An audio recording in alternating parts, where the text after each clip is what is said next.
Hello everyone, अस्सलाम वालेकुम। कैसे आप सब लोग? उम्मीद है कि आप सब लोग ठीक होंगे। मैं भी अल्हम्दुलिल्लाह ठीक ठाक हूँ। तो आज की जो वीडियो है, मुझे काफ़ी कमेंट्स आ रहे थे कि प्लीज़ जो रिसेंटली जो वाक़या हुआ है, अटैक हुआ है पहलगाम के ऊपर, उसके ऊपर रिएक्शन करें। मैंने बहुत ज़्यादा रिसर्च की बिकॉज मैं इतनी न्यूज़ वगैरह नहीं देखती, थोड़ा बहुत ही पता चलता रहता है लाइक इंस्टाग्राम वगैरह से। तो रिसेंटली मैं एक यूट्यूब चैनल मेरी नज़रों से गुजरा जब मैंने रिसर्च की इसके ऊपर, ध्रुव राठी का।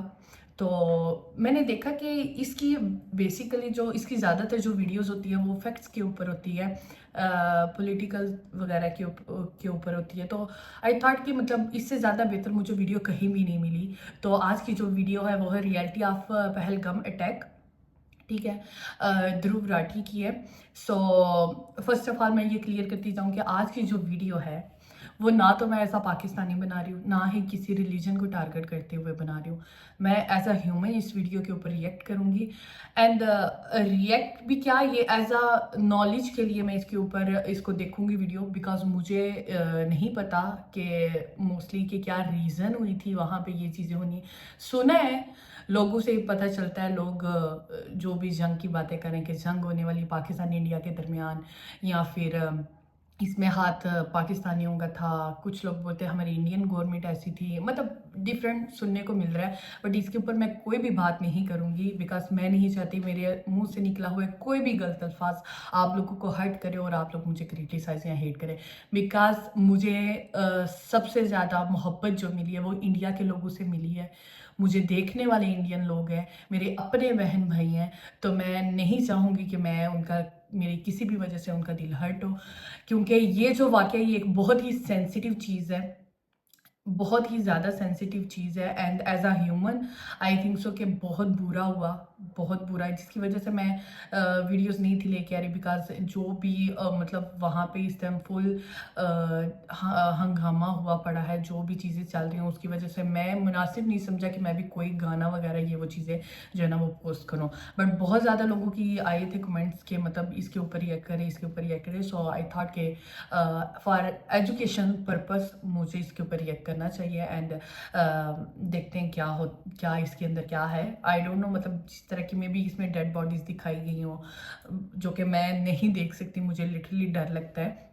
बट क्या करें, आपकी फरमाइश थी तो करना पड़ेगा। एनीवेज गाइस, वीडियो की तरफ चलते हैं। बट वीडियो की तरफ जाने से पहले जो लोग हमारे चैनल के ऊपर न्यू हो वो प्लीज़ चैनल को सब्सक्राइब कर लो, बेल आइकन बटन को ऑन कर लो, ताकि मेरी नेक्स्ट वीडियो जब भी आए तो आपको नोटिफिकेशन पहुंच जाए। And once again welcome to Zain's reaction.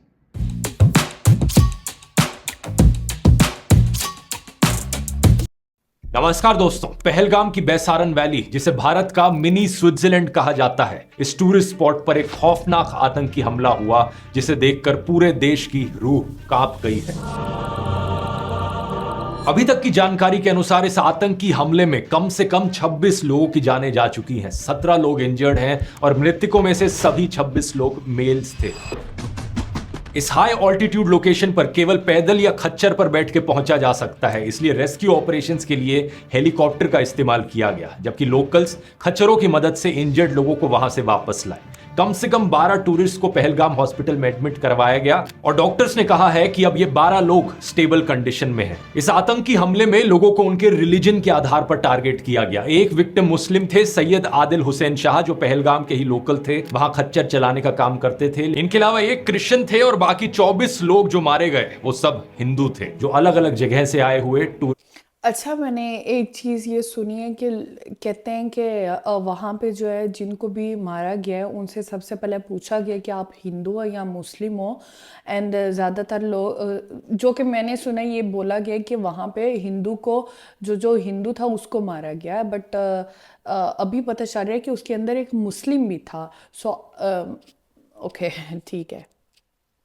मुस्लिम थे, सैयद आदिल हुसैन शाह, जो पहलगाम के ही लोकल थे, वहां खच्चर चलाने का काम करते थे। इनके अलावा एक क्रिश्चियन थे और बाकी 24 लोग जो मारे गए वो सब हिंदू थे, जो अलग अलग जगह से आए हुए टूरिस्ट थे। जैसे कि जयपुर के 32 साल के नीरज उदवानी, जो यूएई में काम करते थे। ये छुट्टियों के लिए घर आए हुए थे, अपनी पत्नी के साथ पहले शिमला में एक शादी अटेंड की और फिर बाद में कश्मीर घूमने गए थे। ऐसे ही एक विक्टिम नेपाल से थे, सुदीप न्यूपणे। इसके अलावा आईएएफ, आईबी और नेवी के ऑफिसर्स। अरुणाचल से आए हुए इंडियन एयर एयरफोर्स कॉर्पोरल तागे हेलियांग, इंटेलिजेंस ब्यूरो के सेक्शन ऑफिसर मनीष रंजन जो एलटीसी लेकर बिहार से यहां घूमने आए थे अपनी पत्नी और 2 बच्चों के साथ, हरियाणा के 26 साल के इंडियन नेवी लेफ्टिनेंट विनय नारवाल, केवल 6 दिन पहले उनकी शादी हुई थी। ये अपनी पत्नी के साथ हनीमून मनाने आए थे, एक ऐसा हनीमून जिसके बाद इनकी पत्नी वापस विधवा होकर लौटी। एक वीडियो में इन्हें कहते हुए सुना गया कि अपने पति के साथ भेलपूरी खा रही थी कि तभी एक आदमी आया, उसने कहा कि शायद ये मुस्लिम नहीं है, और ये कहते ही उसने तुरंत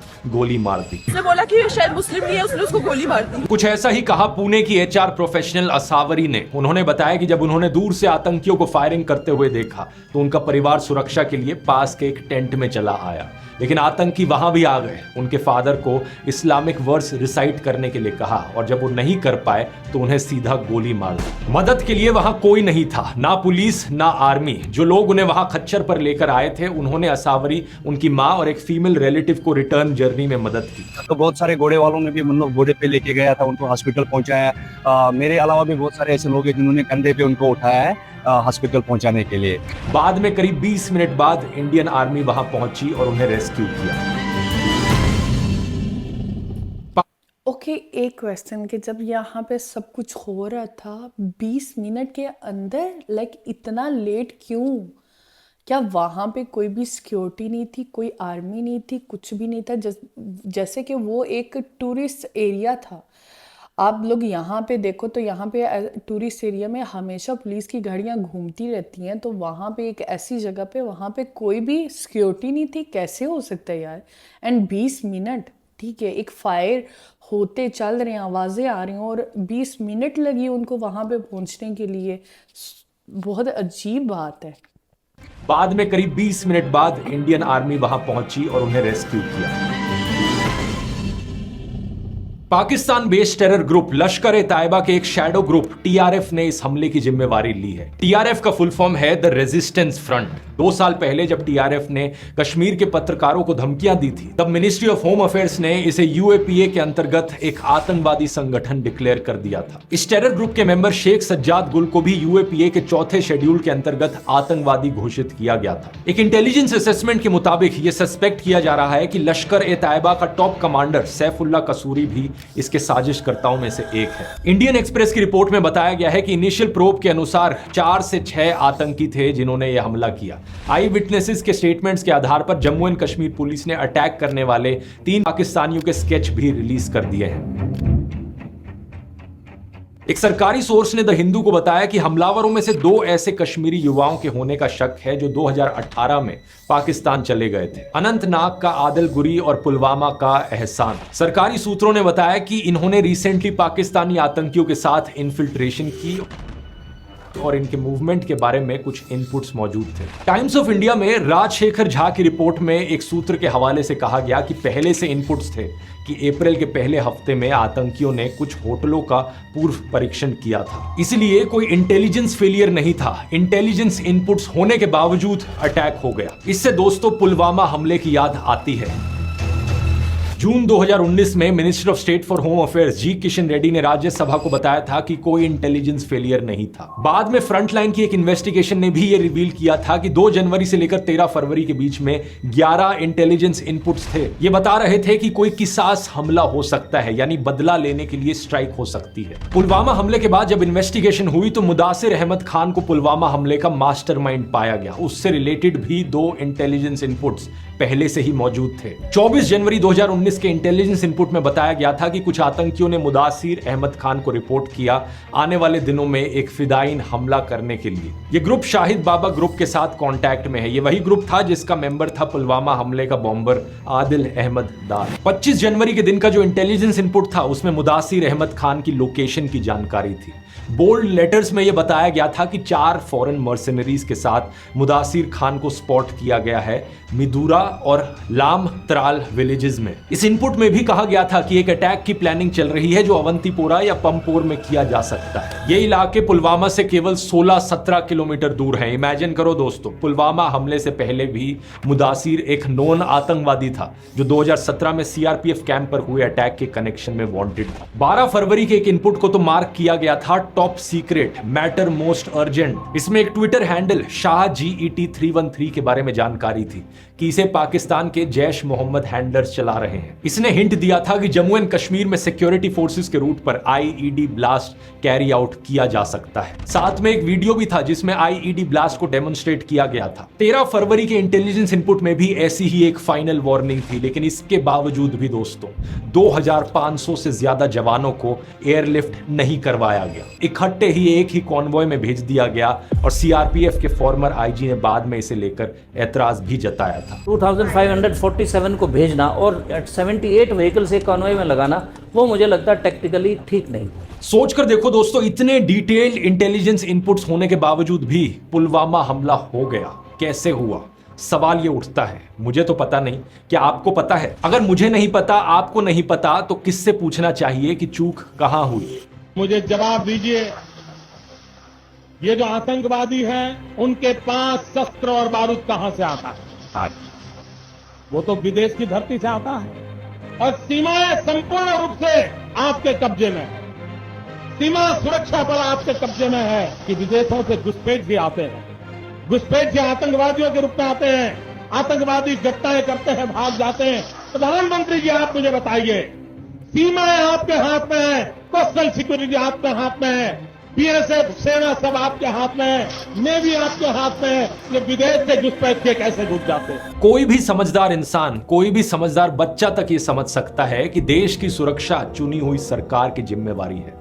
तो सवाल उसी से पूछा जाना चाहिए। दिसंबर 2016 में प्रधानमंत्री मोदी ने एक रैली में कहा था कि नोटबंदी ने आतंकवाद की कमर तोड़ दी है।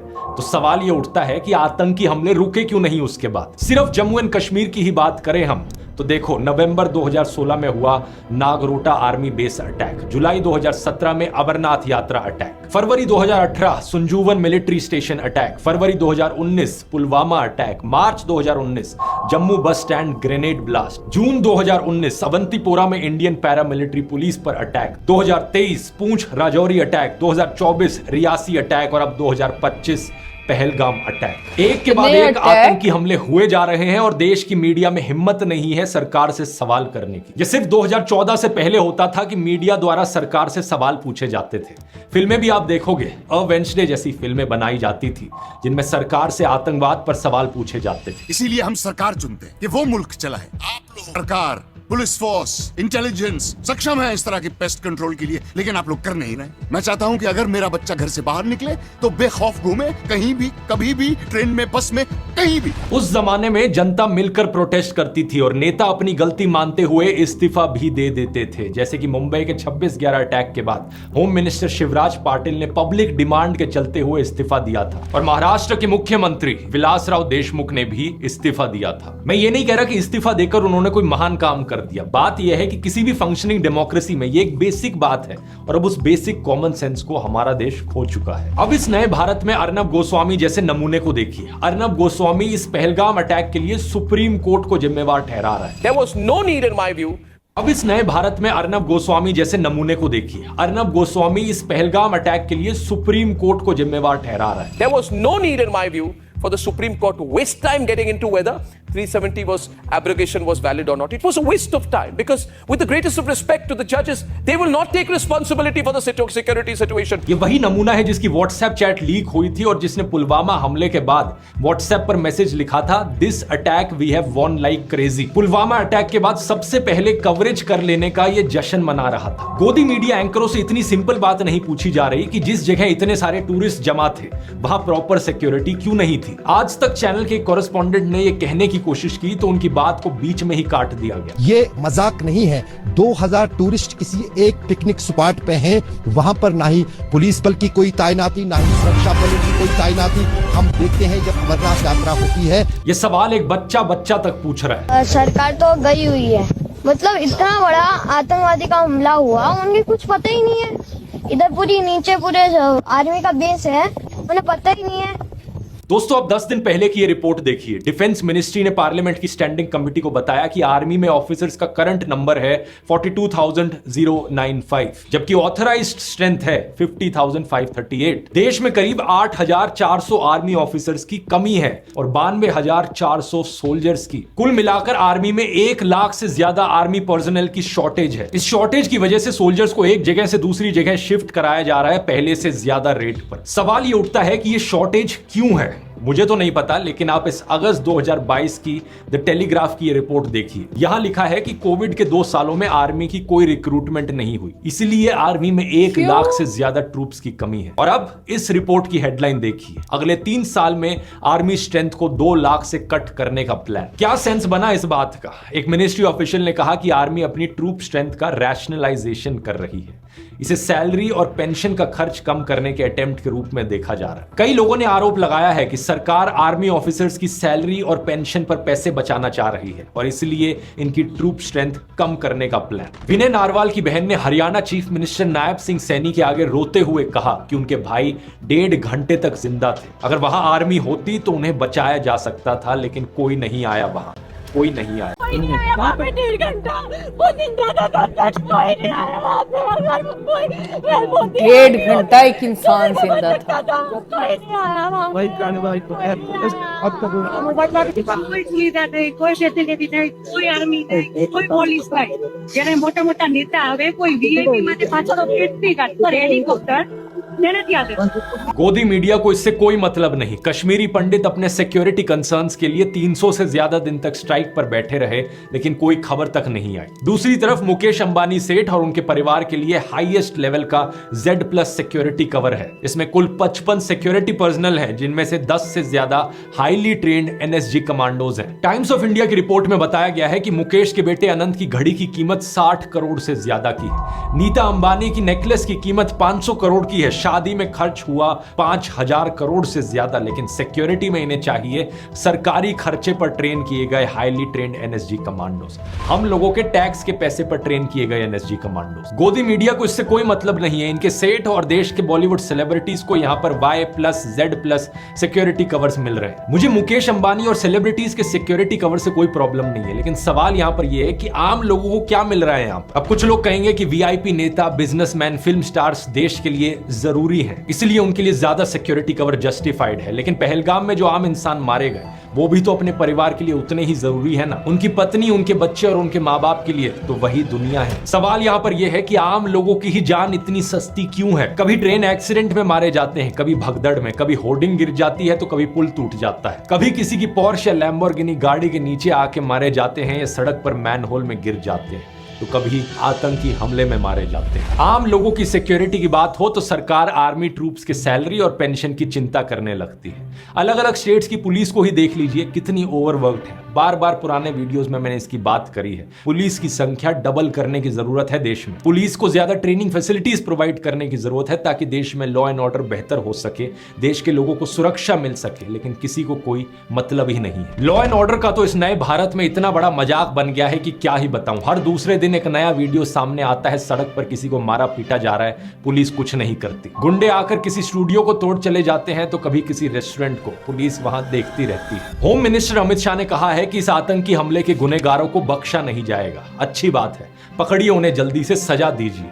लेकिन इसके साथ ही सवाल यह है कि क्या आपकी सरकार के पास कोई भी सोल्यूशन है ऐसे आतंकी हमलों को रोकने का? क्या आपकी सरकार अश्योरेंस दे सकती है कि फिर ऐसा कोई आतंकी हमला नहीं होगा फ्यूचर में? सलमान खान को अश्योरेंस देने के लिए तो former chief minister Eknath Shinde खुद सलमान के घर चले गए थे, लेकिन आम लोगों को ऐसी अश्योरेंस कौन देगा? बात यहां यह है दोस्तों कि कोई सरकार यहां इतनी जहमत क्यों उठाएगी किसी सोल्यूशन के लिए, जब गोदी मीडिया के जरिए सरकार के सभी फेलियर्स को अचीवमेंट्स के तौर पर दिखाया जा रहा है। टीवी पर क्या चल रहा है? सऊदी अरब का दौरा बीच में छोड़ भारत लौट रहे प्रधानमंत्री मोदी। प्रधानमंत्री मोदी ने हवाई अड्डे पर ही बुलाई बैठक।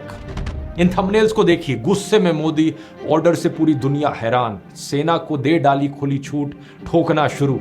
जो ब्रेन वॉश लोग इस सब में यकीन करते हैं, उन्होंने अपनी इमेजिनेशन में अलग ही दुनिया बना रखी है। एक ऐसी दुनिया जहां पर धरती मोदी के अराउंड चक्कर लगाती है। खैर, अपने मुद्दे पर वापस आए। जम्मू एंड कश्मीर के मुख्यमंत्री ओमर अब्दुल्ला ने कहा कि इस अटैक को अंजाम देने वाले जानवर हैं, इनह्यूमन है, कंटेम्प्ट के लायक है। उनकी निंदा करने के लिए कोई शब्द काफी नहीं। उन्होंने विक्टिम्स के परिवारों के लिए संवेदना व्यक्त की। कश्मीर में लोगों ने शोक मनाने के लिए बंद लगाया, किसी ने एकता दिखाने के लिए मार्च की तो किसी ने कैंडल लाइट मार्च निकाली। कश्मीर के बाहर जमायत उलेमा ए हिंद जैसी प्रोमिनेंट मुस्लिम ऑर्गेनाइजेशंस ने टेरर अटैक को कंडेम किया। ऑल इंडिया इमाम ऑर्गेनाइजेशन के हेड इमाम उमर अहमद इलियासी ने कहा कि शुक्रवार की नमाज के समय 5.5 लाख मस्जिदों से स्ट्रॉन्ग एंटी टेरर मैसेज दिया जाएगा। विक्टिम्स के लिए प्रार्थना की जाएगी।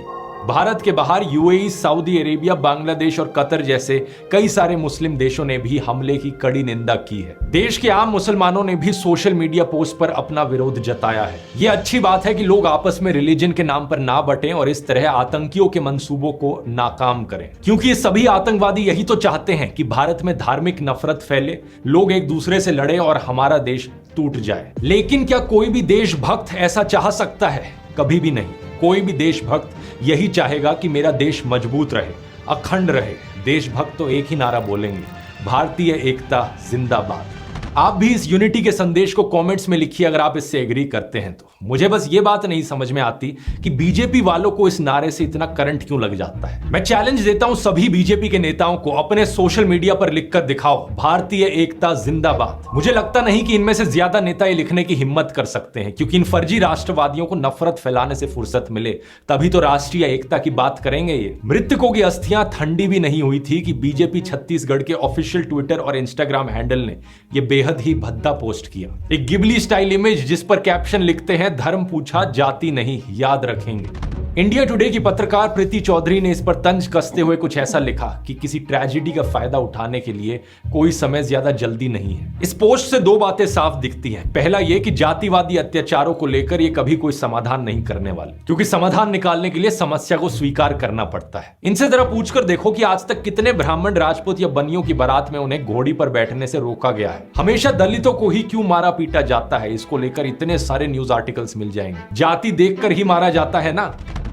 दूसरी बात इस पोस्ट से पता चलती है कि बीजेपी वाले देश में धार्मिक नफरत फैलाते रहेंगे। ये आतंकवादियों का जो एजेंडा है देश को तोड़ने का, हिंदुओं को मुसलमानों से लड़वाने का, देश को सिविल वॉर की कगार पर ले जाने का, यही एजेंडा बीजेपी के लोग भी फॉलो करते हैं। चारों तरफ आप इन लोगों की पोस्ट देखोगे सोशल मीडिया पर, सिर्फ एक ही चीज पर फोकस करते हैं, हिंदू वर्सेस मुस्लिम्स। ये चाहते हैं सभी हिंदुओं के अंदर डर बैठे, आतंकवादियों से नहीं बल्कि अपने देश के मुसलमानों से, अपने पड़ोसियों से, अपने दोस्तों से। ये चाहते हैं सभी मुसलमानों के अंदर डर बैठे, आतंकवादियों से नहीं बल्कि अपने देश के हिंदुओं से, अपने पड़ोसियों से, अपने दोस्तों से। ये संपत्ति इकट्ठी करके किसको बांटेंगे? जिनके ज्यादा बच्चे हैं उनको बांटेंगे।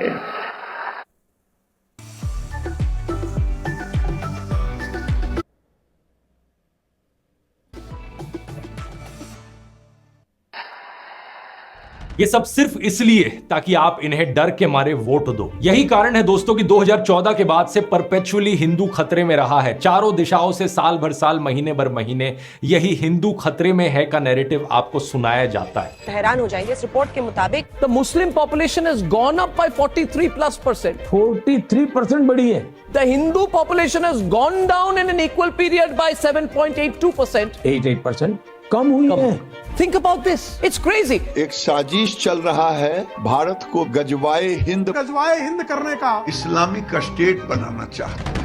जबकि 2014 से पहले इसकी आपको कोई बात भी कहीं सुनने को नहीं मिलती थी। सिर्फ सत्ता पाने के लिए ये देश में हिंदू मुसलमानों को लड़वाने की बात करते हैं, देश को तोड़ने की बात करते हैं। और बीजेपी के जैसे ही कट्टरपंथी नफरती एलिमेंट्स मुसलमानों में भी हैं दूसरी साइड पर। ऐसे मुसलमानों को आप यहां देख सकते हो, जब हमले की खबर आती है पोस्ट पर ये हंसने वाले रिएक्शन देते हैं। ये लोग चाहे सुधरे या ना सुधरे, लेकिन एक चीज आप समझ लीजिए, आप जो आम हिंदू, आम मुस्लिम, आम सिख, ईसाई, बौद्ध, जैन हो, चाहे आप ब्राह्मण हो, राजपूत हो या दलित हो, चाहे हरियाणवी हो या मराठी हो, एक बात ध्यान से समझ लीजिए कि हिंसा चाहे धर्म, जाति, भाषा या किसी भी और आधार पर हो, हिंसा चाहे जो भी करे, हर एक हिंसा की किसी अगर मगर के बिना आलोचना करें। चाहे वो पहलगाम का आतंकी हमला हो या पैलेस्तीन में लोगों का मारे जाना, चाहे वो जातिवाद के नाम पर हिंसा हो या मराठी ना बोलने पर, कन्नडा ना बोलने पर लोगों को मारा पीटा जाना हो। हर एक हिंसा हमारे देश में दीमक की तरह है। नफरती आतंकी लोग आप लोगों को भड़काएंगे कि उन लोगों ने ये किया वो किया, लेकिन भड़कना नहीं है। ये अस वर्सेस देम, यानी हम लोग वर्सेस वो लोग। इस जहरीले प्रोपेगेंडा से बाहर निकलना है। हम भारत के लोग, हमारी डिमांड है कि इन सभी क्रिमिनल एलिमेंट्स, टेरर एलिमेंट्स को जेल में डाल दिया जाए, इन्हें सजा दी जाए। और जो बाकी लोग हैं, हमें साथ में रहना है, देश में शांति और तरक्की लेकर आनी है। इसलिए जोर से कहिए, भारतीय एकता जिंदाबाद। इस आतंकी विचारधारा के खिलाफ, देश को तोड़ने वाले लोगों के खिलाफ भारतीय एकता जिंदाबाद। जय हिंद। जैसे कि आप सब लोगों ने देखा, ओके, अब मुझे पता चला कि ध्रुव राठी को क्यों इतनी हेट मिलती है, क्यों इतना क्रिटिसाइज करती है गवर्नमेंट, पब्लिक, जस्ट बिकॉज उसकी जो बातें होती है वो सच्चाई भी होती है, उसकी फैक्ट्स पे होती है। बहुत ऐसी चीज़ें थी जिन चीज़ों के बारे में मुझे बिल्कुल भी आइडिया नहीं था, कुछ भी नहीं था पता। आज इस वीडियो को देखने के बाद मुझे पता चला कि क्या क्या हो रहा है, कि कौन कौन लोग कर रहे हैं, और लोग एक दूसरे के दरमियान कितना हेट, कितनी नफरत फैला रहे हैं। बहुत सारे सवालात हैं, बहुत सारे जवाबात हैं मेरे माइंड में। बहुत कुछ पूछना भी चाहती हूँ, बहुत कुछ बोलना भी चाहती हूँ, लेकिन मैं बोलूँगी नहीं, क्योंकि ये बहुत ही एक सेंसिटिव टॉपिक है और मैं नहीं चाहती कि विदाउट किसी भी नॉलेज, किसी भी चीज़ को जाने बगैर मैं कोई भी किसी के ऊपर सवाल उठाऊँ या कोई भी जवाब दूँ। सिर्फ इतना बोलना चाहूँगी कि एक धर्म को साइड पे रखिए, उससे पहले हम लोग एक इंसान है, हम लोग इंसान है, और एज ए इंसानियत के नाते एक दूसरे को हम लोग क्यों तकलीफ दे रहे हैं हमें नहीं पता। और ओवरऑल बात नहीं कर रही, ओवरऑल बात की जाए तो चंद ही लोग हैं, 3-4 लोग हैं जो कि हमारे आपस में जो है ना वो नफरत डालते हैं, और पूरी एक आवाम जो है ना वो इसका टारगेट बनती है। ठीक है, हमारी गवर्नमेंट में हम एज मतलब पाकिस्तानियों की बात की जाए, हमारी पाकिस्तान में भी मोस्टली लिटरली जब मैं ये सुन रही थी और मुझे शर्म आ रही थी, ठीक है, कि मतलब इतनी नफरत कहाँ से ये लोग लाए। ठीक है, बोल रही हूँ, मेरे माइंड में बहुत कुछ आ रहा है, मैं बहुत कुछ बोलना चाहती हूँ लेकिन मैं नहीं बोल सकती, बिकॉज मुझे पता है कि बहुत सारे लोग कमेंट सेशन में मुझे क्रिटिसाइज करेंगे कि आप ये बोलिए, आप ये बोलिए, वो बोलिए, हर चीज़ को साइड पे रखते हुए। मैं ये सिर्फ बोलना चाहूँगी कि बहुत बुरा हुआ, जो कि नहीं होना चाहिए था, बिल्कुल भी नहीं होना चाहिए था ये चीज़। मुझे तकलीफ़ है इस चीज़ की। वहाँ पे जैसे उन्होंने बताया, एक कपल था, एक शादीशुदा, जिनकी अभी 6-7 दिन पहले, एक हफ़्ता पहले उनकी शादी हुई और वो लड़की बेवा हो गई। देन एक उसका भाई जो कि 1.5 घंटा जिंदा रहा और कोई भी उसकी मदद के लिए नहीं आया। बहुत ही अफसोसनाक वाली, एक बहुत ही शर्म वाली बात है। ठीक है, एक कंट्री के लिए बहुत ही शर्म वाली बात होती है ये चीज़, जब कोई बाहर के लोग, जब बाहर की दूसरी कंट्रीज़, जब ये चीज़ें, दूसरी गवर्नमेंट जब ये चीज़ देखती है, और वो शर्म वाली बात है कि हम अपने ही अवाम को हम लोग जो है ना वो सिक्योर नहीं कर सकते, उनको प्रोटेक्ट नहीं कर सकते। बहुत ही ज़्यादा शर्म वाली ये बात है। लेकिन इसके मैं सिर्फ यही बोलना चाहूँगी कि मैक्सिमम जिन लोगों की डेथ हुई है, जो लोग मरे हैं, ठीक है, हो सकता है बिकॉज सारे मेल ही थे तो उनकी सारी फैमिलीज जो है वो उनके ऊपर ही डिपेंड थी। मे बी सिर्फ वही इंसान अपनी पूरी फैमिली को चलाता होगा। तो एक सिर्फ इतनी सी रिक्वेस्ट कर सकते हैं हम लोग कि गवर्नमेंट को चाहिए कि जो हो गया सो हो गया, वो लोग वापस नहीं आ सकते, बट मैक्सिमम जिन लोगों की जाने गई हैं उन लोगों की फैमिली के कम से कम एक अफराद जो है ना उसको गवर्नमेंट जॉब दिलवानी चाहिए, और हर फैमिली को फाइनेंशियली सपोर्ट मिलनी चाहिए ताकि वो लोग सरवाइव कर सके और उनको जो है ना उनकी आगे जो लाइफ है वो उनको थोड़ी सी जो है ना वो सिक्योर हो जाए। मुझे ये लगता है पर्सनली कि गवर्नमेंट के जो भी हुआ, ठीक है, जिस वजह से भी हुआ उस पर हम बात नहीं करेंगे, ठीक है, लेकिन मैक्सिमम ये लोग इतना डिजर्व करते हैं। आखिर इन लोगों ने अपनी जानें दी हैं, इन लोगों की फैमिली इस टाइम जिस दुख से गुजर रही है ना, हम लोग इमेजिन भी नहीं कर सकते। ठीक है, और इस चीज़ के बाद अब बात आ रही है कि जंग होगी पाकिस्तान और इंडिया के दरमियान, जो कि हमारे लोग भी इस चीज़ को मजाक में ले रहे हैं, ऐसा फन ले रहे हैं। डेली आई मीम्स में देख रही हूँ, जंग की बात, पानी रोक देना, ये वो। इन लोगों को थोड़ा सा मैच्योर हो जाओ, मिच्योर हो जाओ। कभी आप लोग फ़लस्तीन को देखो कि जब जंग वहाँ पे हुई है, वो फ़लस्तीन के लोगों को देखो, लिटरली हम लोग वहाँ पे नहीं हैं, और जब वो वीडियोस देखते हैं हमारे आंसू नहीं रुकते। छोटे छोटे मासूम बच्चे जो भी पैदा हुए हैं 3-3 2-2 साल के, उन लोगों को वो मार रहे हैं। जंग ये होती है, जंग वो चीज़ है कि जब जंग होती है ना तो एक पूरा शहर ज़मीन के अंदर चला जाता है, ठीक है। लोगों को नहीं पता, ये लोग मजाक उड़ा रहे हैं, इन लोगों को फन लग रहा है कि मतलब जंग बोलती है तो ये फन है। आप लोग इमेजिन भी नहीं कर सकते कि अगर जंग होगी तो पूरा मुल्क तबाह हो जाता है। सो गाइज, इस चीज़ को थोड़ा सा सीरियस लो एंड इंसाफ उन लोगों को दिलाओ, उन लोगों को फाइनेंशियली सपोर्ट देनी चाहिए गवर्नमेंट वालों को। मैं तो सिर्फ इतना ही बोल सकती हूँ। बाकी रही बात मज़हब की, इस्लाम की, हिंदू की या क्रिश्चियन या सिख जो भी हैं, हम लोग एक ही हैं, हम लोग इंसान हैं, हम लोग इंसान हैं। मज़हब को साइड पे रखो। लिटरली हम लोग जब एक दूसरे से मिलते हैं, कभी आते जाते हैं, फॉर एग्जाम्पल यहाँ पे भी कोई हिंदू आता है, हमें पता चलता है ये इंडियन है, और हम उनको एज आ एशियन ही काउंट करते हैं कि ये हमारे ही लोग हैं, और लिटरली हम आपस में इतने अच्छे तरीके से खुद को ट्रीट करते हैं कि ऐसे लगता ही नहीं कि हम लोग कोई अलग है, ठीक है। तो आप लोग भी हमारे भाई हो, आप लोग भी हमारी बहनें हो, आप लोग हमारे दोस्त हो, हमारे हमदर्द हो। हम लोग भी सेम वही चीज़ आप लोगों के लिए रखते हैं जो कि आप लोग हमारे लिए रखते हो। एंड अगर आप लोगों के ऊपर ये अभी टाइम आया तो हमें दुख है। खुदा ना करे कि कल को हमारे ऊपर ये वक्त आए, तो हमें पता है कि सबसे पहले हमारे लिए आवाज़ उठाने वाले भी आप लोग ही होंगे। सो ये हेट, ये नफ़रत आपस में ख़त्म करो।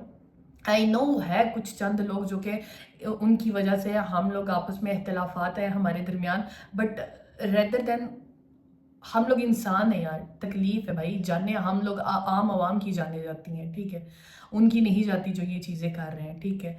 गवर्नमेंट को क्या है भाई, वो अपने घर बैठी है, खा रही है, पी रही है, उनकी फैमिली है, सिक्योरिटी है। जैसे कि इस वीडियो में भी बोला गया, बड़े बड़े जो VIP लोग हैं, इतना पैसा है, उनके पास हर चीज़ है, एंड उस जगह पे जहाँ पे टूरिस्ट एरिया है, जहाँ पे 2000 से ज़्यादा लोग आता है, ठीक है, वहाँ पे सिक्योरिटी नाम की चीज़ ही नहीं थी। अफसोस की बात नहीं है क्या ये? बेशक इसके पीछे हाथ किसका भी था। आई थिंक सो अगर आप लोगों को अगर इशू है, ठीक है, गवर्नमेंट को इशू है, तो मेरे ख्याल से ये गवर्नमेंट को ही आपस में लड़ना मरना चाहिए। आवाम को दरमियान में मत डालो, क्योंकि आवाम ने आप लोगों का कुछ नहीं बिगाड़ा। ये आप लोगों के फैसले, आप लोगों की वजह से हम मासूम लोगों की जाने जाती हैं। एंड एट द एंड मैं सिर्फ ये बोलूँगी कि प्लीज़ उन फैमिलीज़ को, उनको फाइनेंशियली सपोर्ट दो। उनके मैक्सिमम एक अफराद को उनको गवर्नमेंट जॉब मिलनी चाहिए, ताकि वो लोग, उनको थोड़ी सी तसल्ली हो। उनकी नेक्स्ट जो लाइफ है, जो हो गया होना था, उनकी जो उन्होंने नुकसान उठाना था वो नुकसान उठा लिया, बट मैक्सिमम आगे उनकी लाइफ थोड़ी सी सिक्योर हो और उनकी थोड़ी सी मदद हो सके। सिर्फ इतना ही बोलना चाहूँगी। आप लोगों क्या बोलते हो इस बारे में मुझे कमेंट सेक्शन में लाजमी बताना। अभी के लिए मुझे इजाज़त हो, इंशाल्लाह फिर मुलाकात होगी। खुदा हाफिज़, फ़ी अमानिल्लाह।